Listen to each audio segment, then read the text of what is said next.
Hey, I'm Mindy. This is the Daily Rage. Obviously, we are staging a comeback. I just had to laugh because I turned on my charts. The futures are closed right now, but I had been trading earlier this morning and then turned them off to do other things in my day.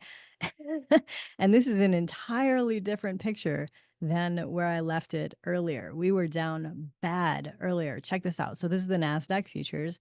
We went lower than yesterday's low, and we're just on the struggle bus. If we change this to a lower time frame, we'll be able to see that. Let's cruise back earlier today, and everything was just kind of rough after the open.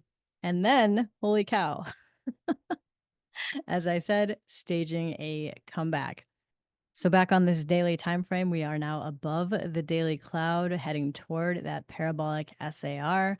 And next target up on the NASDAQ futures will be about 19,684. Enjoy the ride. As a heads up, that Apex sale I mentioned to you yesterday is ending tonight, as far as we know right now. There's a link and coupon code down below for you if you'd like to lock in those discounts before they make any changes. I'm Mindy Kniss. Thanks so much for watching.